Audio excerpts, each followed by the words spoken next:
Hello everyone, this is FD's vladerag here to bring you a match. As you can see from the chat there, my friend Ghostking wanted me to cast this, so well, here I am.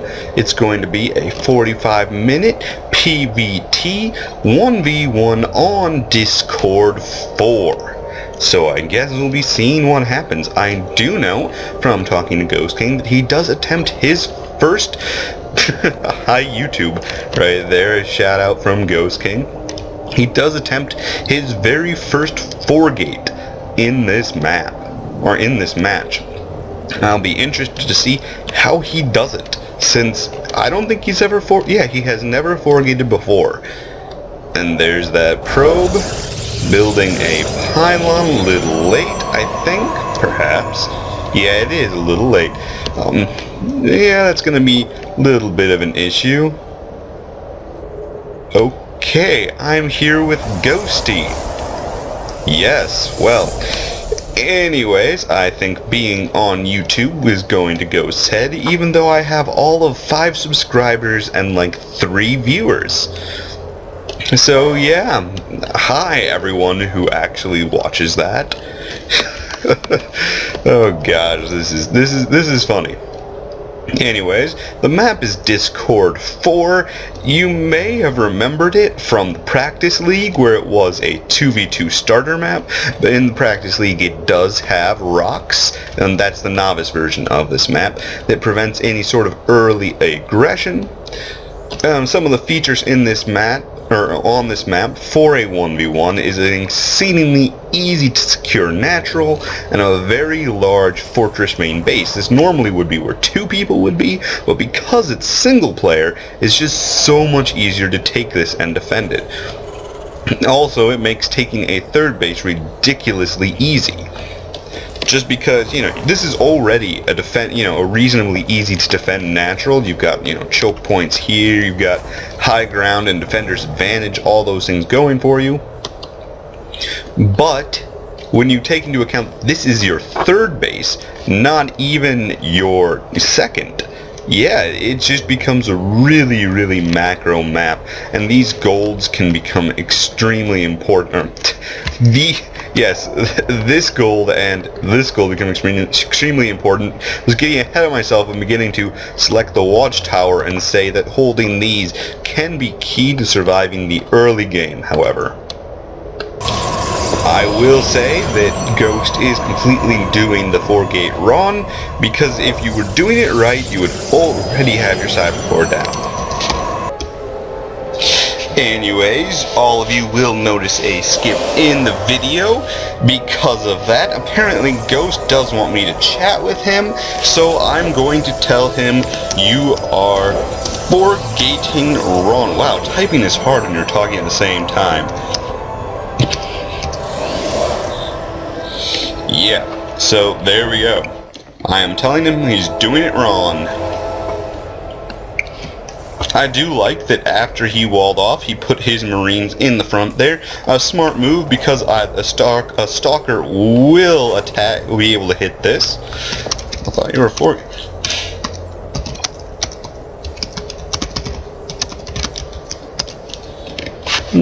Okay, I guess he wasn't trying, so I just completely have that wrong. Well, don't listen to me, everyone. I mean, I'm a guy on YouTube talking in a game with a guy who wanted me to cast this. I mean, this is completely against any protocol for casting, is that the chat. I've never seen anybody do that. I don't know, has Husky ever chatted with the person live in-game? Yeah, I mean, I guess double forge, like that choice. This is just, it's just so weird. Anyways, let's take a look at our production tab. I do wish he was producing more workers. He will need them if he wants to go and do double forge. There he goes with some more workers, getting a lot of gateways, a lot of production, chrono boosting the warp gate research. That is good because his cybercore was quite delayed. I want to get that out as fast as possible. He did scout all of these marines, but I don't think they are too threatening. 1 zealot won't be enough, but 1 zealot and 2 stalkers, yeah, that'll be fine. Now he's getting all those extra workers, good deal. Wish he was producing out of both Nexus. That double worker production is very important. We are seeing a probe go to scout. I like it. This scouting. This is not something we've seen out of Ghost very often, but scouting is really important. It's giving him a lot of information, and basically that information is he's got a lot of Marines. Important to know, always good to know. No more worker production. Really want that worker production. I guess he saw all those Marines and was a little scared. You know, you want to get some Zealots out. I mean, the Zealots really aren't necessary. What you have certainly could hold that. He's also getting +1/+1 on the way, +1 armor on the way for the Terran. Odd choice. Normally they'd go for +1 attack first and combat shield.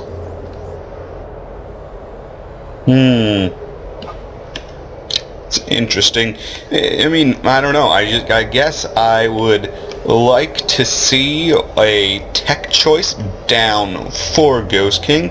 Probably. Oh no, here we have an attack. I'm just gonna tell him you shouldn't have done this.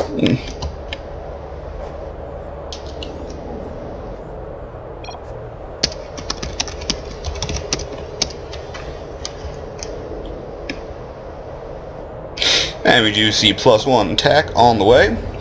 And there is his tech choice, will be robotics. Also a Twilight down for the +2, I do like that. Now, the reason I don't like this attack, and why I'm saying that he shouldn't have done it, was simply because, I mean, you want a proxy pylon down so you can exploit this fact here. He's going to attack into this, he's gonna, yeah, you know, he's gonna do a fair amount of damage here, but without... He just didn't have enough Zealots, basically. And he is going to pull the Stalkers back. I like that choice. I like it quite a... No, pull them back. Pull them...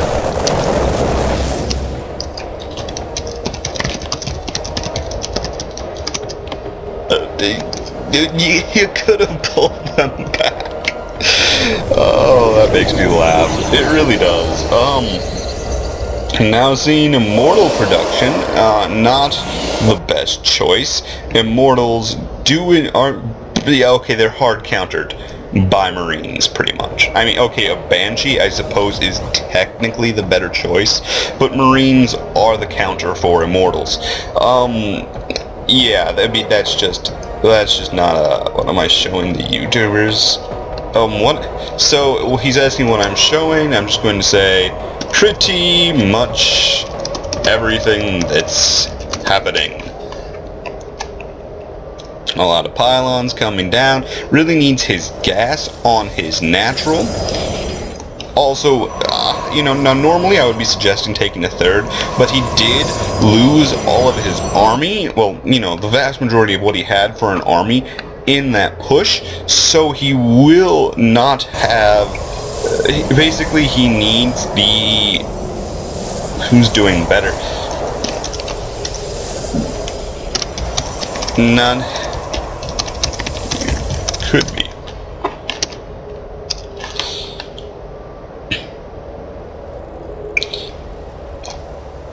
Anyway, trying to go back to what I'm talking about, would love to be seeing 2-2 on the way, and an expand. I mean, it's not, he's getting a little safer now. If he had gone for Colossus, it would be easier, or as Day 9 likes to say, the Coloxan. He is trying to speak, you will notice, but my settings, or maybe it's my computer, I don't know, prevents me from actually hearing that for the most part. So that means that nobody on YouTube is going to be hearing him talk either. Now, one thing I will say about TOS is that 4 gates is definitely easy. That's basically the max you can support off one base with constant production. What did I say in the beginning? See, now this is why I guess people don't talk or don't do a cast with somebody in the game, because you answer questions like this and it's like, what did I say in the beginning? I was talking about this map for 1v1. Yeah, there we go. Jeez. It's not my friend though. Oh. Me and Ghost have a somewhat interesting history on occasion.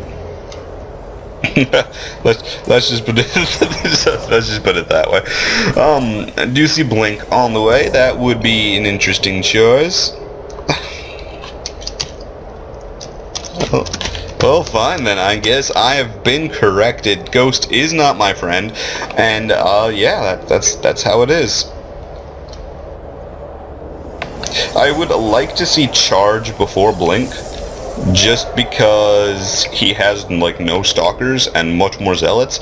Also, zealots are going to be quite effective versus this, unless this guy has the micro of a god, which I don't think he does.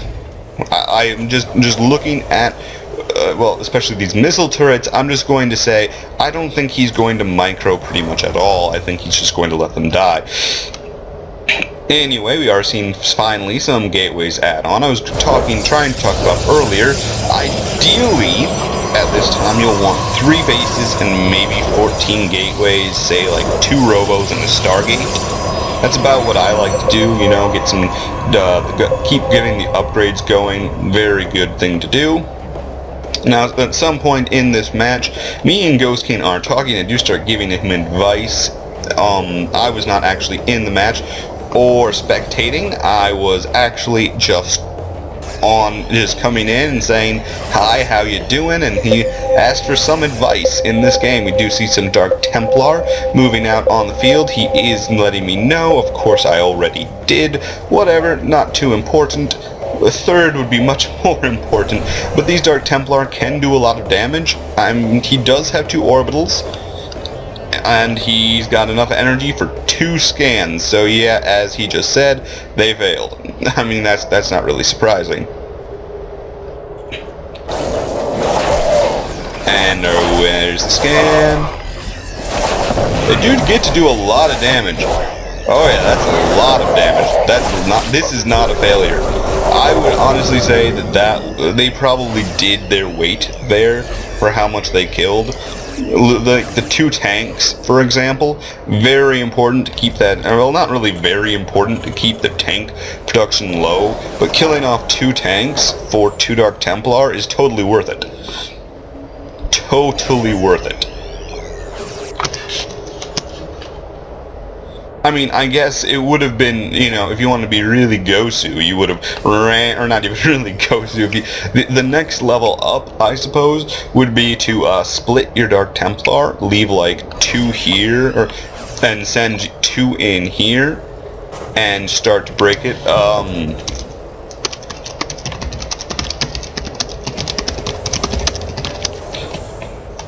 Yeah, I mean, he's asking how long this will take to upload, and I'm honestly going to say that it will be probably 2 days before anybody sees this video on YouTube. I'll have to convert from what Fraps gives me to what I can put on YouTube, and frankly, that takes a long time. And he will be right back. So, we do see this SCV hanging out by this tower. Tower will let him know if he is coming to attack with any unit that is not cloaked. You will notice that he still does not have detection with his army. I mean, yes, scans, but you'd rather spend your stuff on mules. Putting a missile turret down there, especially considering how many he built here, is actually much more cost effective than keeping to using scans. We do see a 3rd down for Ghostking and a rather nice army here. I'm very much liking his composition. Are we seeing any High Templar out? What is he making that out of? They appear to be made out of Dark Templar. Would love to see High Templar, but you know, you go with what you have. He really does need to get 3-3 on the way, because Terran's going to have the upgrade advantage, and that is never a good thing. We do see Infernal Pre-Igniter and a mule slowly dying over there. Now, Infernal Pre-Igniter is an interesting choice because he has no Hellions.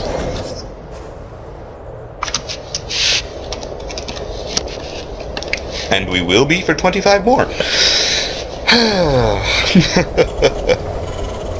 Banshee out. That is a good choice. I actually like Banshees versus Toss because you'd be amazed at how few Protoss players build more than one observer. Or build less than one observer. Wait. Okay, third time's a charm. Am I a Zerg or a Toss player? You're whatever player you want to be. You're a better Zerg player early game. The better Toss one late game. I think I've said this before.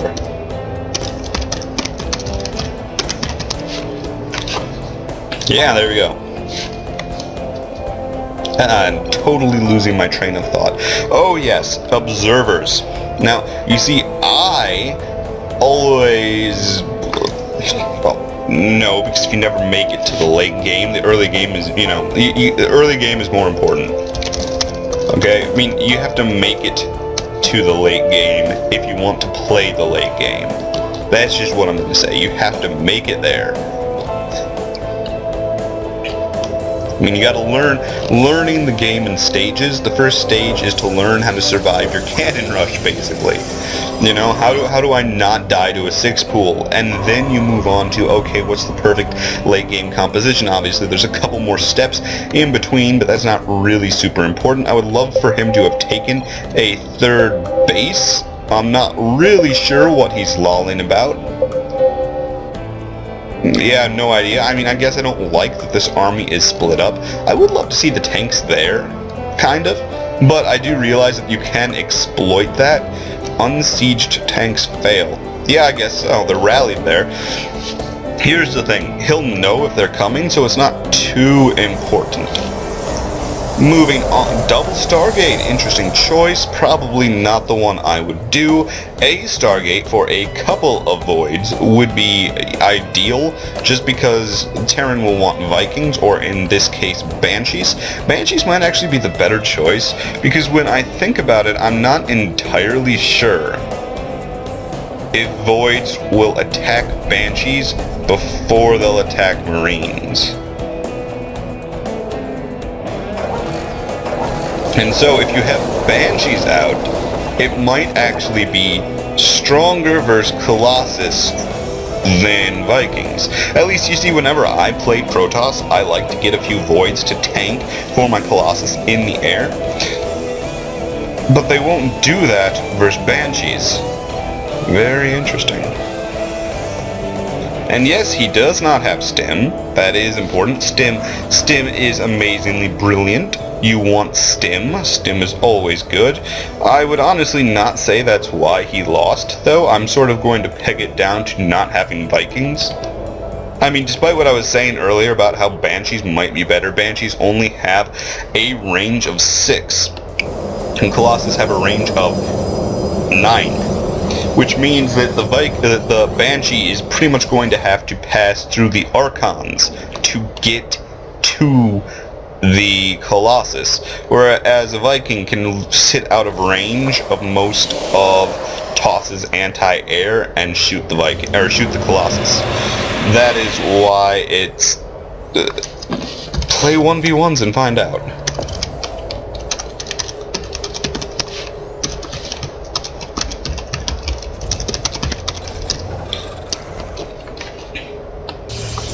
Is this Silver League play? You know what, I honestly want to say it is Silver League play. Definitely not Gold League play, because you can get promoted.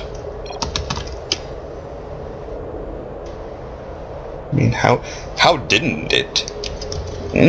What? I don't know. I know it's not Gold League play because he's got a lot of idle workers and no 3rd base.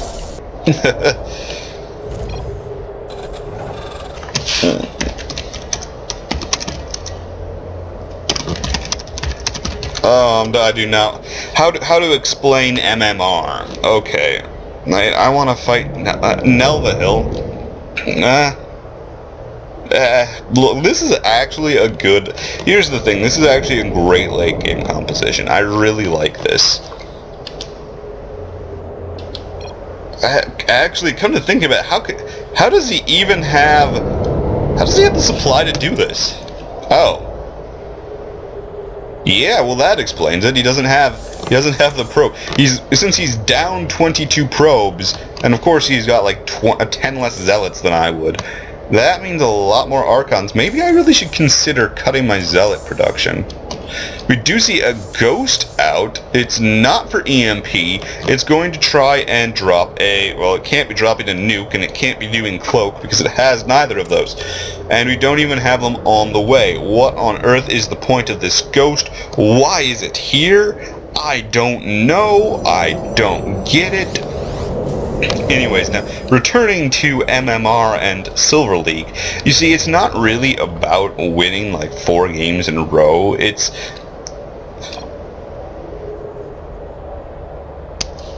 yeah, sure.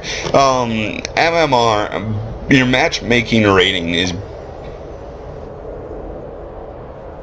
You didn't get them wrong. Well, Marine Tank is its own composition.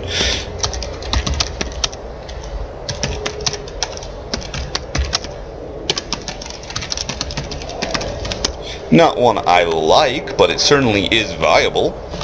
Returning to my... you want Ghosts vs. Terran. Yeah, you want Ghosts vs. Terran. No, I'm sorry, you want Ghosts vs. Protoss. They are actually extremely useful. We do see a nuke on the way. That'll be very useful, but he doesn't have Cloak. He just sent a single zealot to murder it. Apaches might be good versus Protoss. I'll have to think about it. I mean, they might be. I mean, it's a question of positioning to some extent. I mean, if the army is attacking and you run your Banshees around, like let's say I was attacking into this, if he was attacking here and I've got my Zealots and, my mouse freeze again? No. Then we got the Zealots and Archons going here, and the Colossus will be here, so if I move my Banshees around, like say this or this location, and attack the Colossus from behind, they might actually be a better choice. I'm not entirely sure. What I am sure about is that, yep, there's observers. He saw the ghost, he made some sense. What was that Zealot even for? Was that a scouting Zealot? I guess it must be. Sensor towers. I do sort of like the sensor tower of the map placement. I have more probes than his SCVs, but you're still 22 probes below what you should have.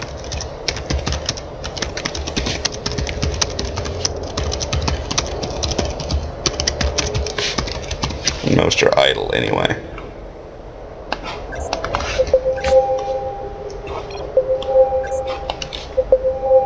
I mean, that does allow him to have a larger army, which he should be attacking with, like, right now, because he's maxed.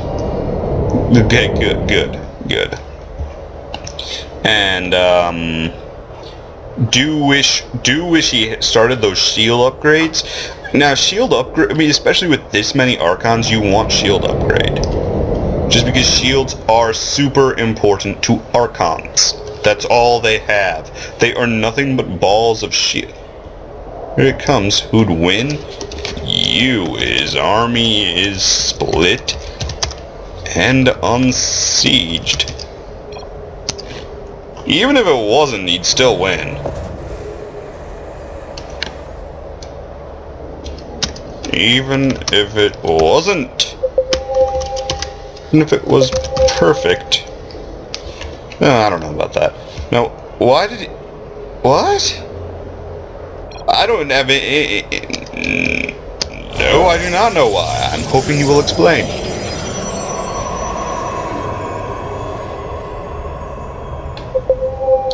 Fleet beacon. What? Okay, I don't get it. You know, here's the next thing. Having somebody explain what they're doing in-game actually makes less sense than when they don't explain it. Why did you get a fleet beacon?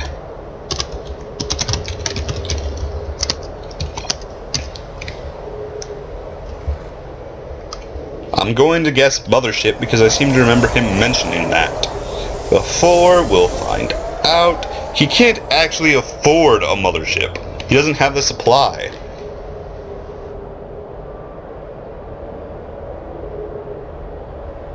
'Cause... yeah, and there goes the Zealot. But... oh god, I don't... you didn't need it. You could have just killed him. That's the best part of this, is that he literally could have just killed him, and he's waiting for a mothership. Wait, a piece of advice to everyone? No, you didn't. A piece of advice to everyone: if you literally have everything it takes to win, just win. Don't give your enemies a second chance. I mean, that's how you lose ladder points. All right, this isn't a ladder match. But you do, why? Well, I mean, look. His army is split in half, maybe even thirds. If there's, I feel like there should be more of an army somewhere. I mean, he's at 200, so yeah, there.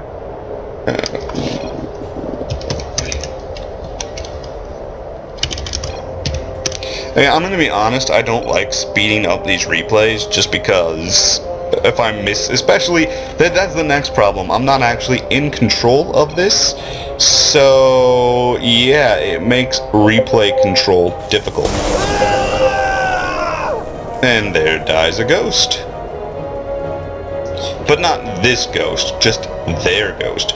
What the...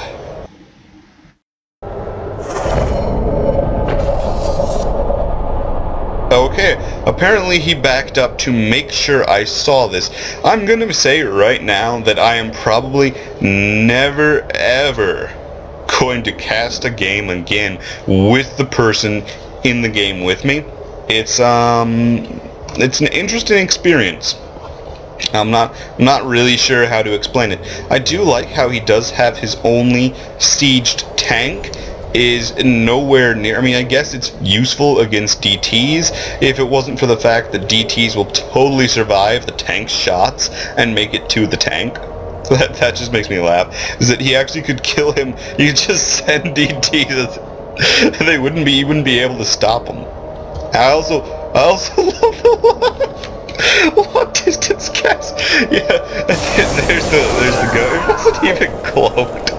I'm sorry I'm laughing. It's the long distance gas. And whether or not you see the mothership really isn't important. I mean, the mothership has no purpose. I mean, now here's the thing I am going to say about these Banshees, is that normally we would be seeing Vikings. Ghost would have turned the tide with EMP. No. Not even remotely. His army is split in half. It's not even sieged. Oh god. Listen, people.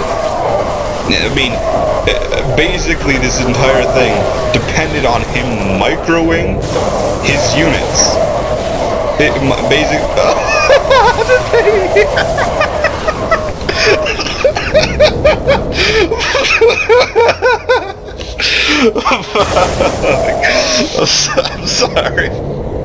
I'm sorry. I'm just talking about microwaving his units. He literally right-clicks half of his army. The half of his army that's still alive. He right-clicks it on the mothership and it all dies.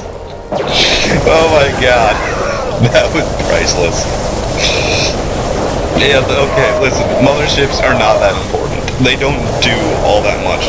They provide passive cloaking and time warp. And I mean, the cloaking, that's useless. I mean, how much? I mean, look, he has enough scans for 12 seconds. He's got 8 scans. He could keep the entire army detected for over a minute and a half. And in that amount of time, he'd have more energy for more scans. I mean, and then, you see, the mothership is not actually that strong of a unit otherwise. So, you just... yeah, oh god. Oh. Yeah, and so Ghost wins it. I'm not really sure why this game goes on for 5 more minutes. Oh. That explains a lot. Oh, this is even the better part, is that he's not even floating the corners right. I mean, if you want to float the corners, you do it here. and you pray that they don't have Void Race, which he totally does. But right here, oh gosh, if he doesn't, I mean, this isn't even trying. Oh gosh. And we do have building the supply depot on the low ground. Oh god, and he's got the 40-minute proxy hatchery, and now we're seeing. No, did I say hatchery? Oh god. No, it's a 40-minute proxy barracks by the sensor tower, which Ghost can see the little dots. Anybody can see the dots on the map. So this is not even a hidden barracks. It isn't not hidden barracks, and somehow this command center has miraculously survived. I wouldn't land it there. I would honestly land it here again. I mean, okay, fine, you've got like no minerals, but if you're going to do this anyways, Ghost hasn't gone here yet, you know? And basically you want to sort of fake them out and land back where they think they've already been, because, you know, they won't immediately think to scout twice. I guess. I don't know how I'm giving advice on how to run away in a situation where you've lost completely. I do love these Marines, and I love that they are totally being ignored. Oh my god. Oh, if they take that down, I'm going to laugh. No, I see why they ignored it. Yep. Those Marines. Don't tase me, bro. Yes, I stole that from Husky. I totally stole it from Husky. That's alright. I have no shame. I'll steal from Husky all day long.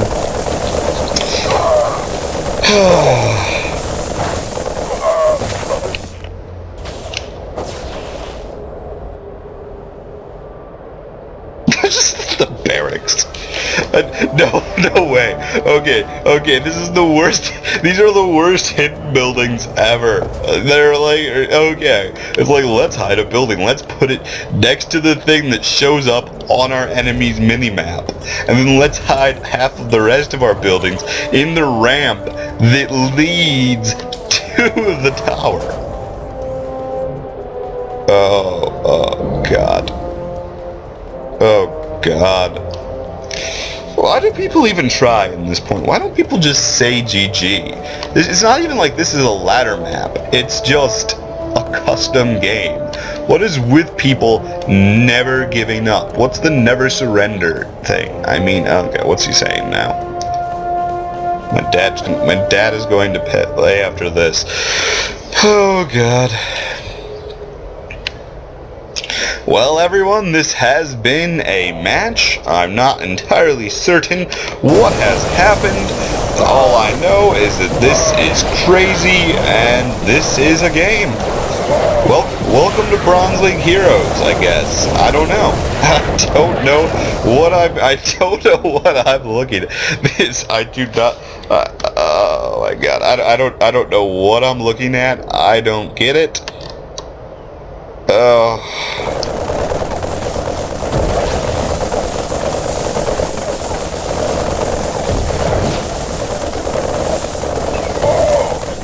I will point out that these Marines over here have managed to successfully kill a pylon.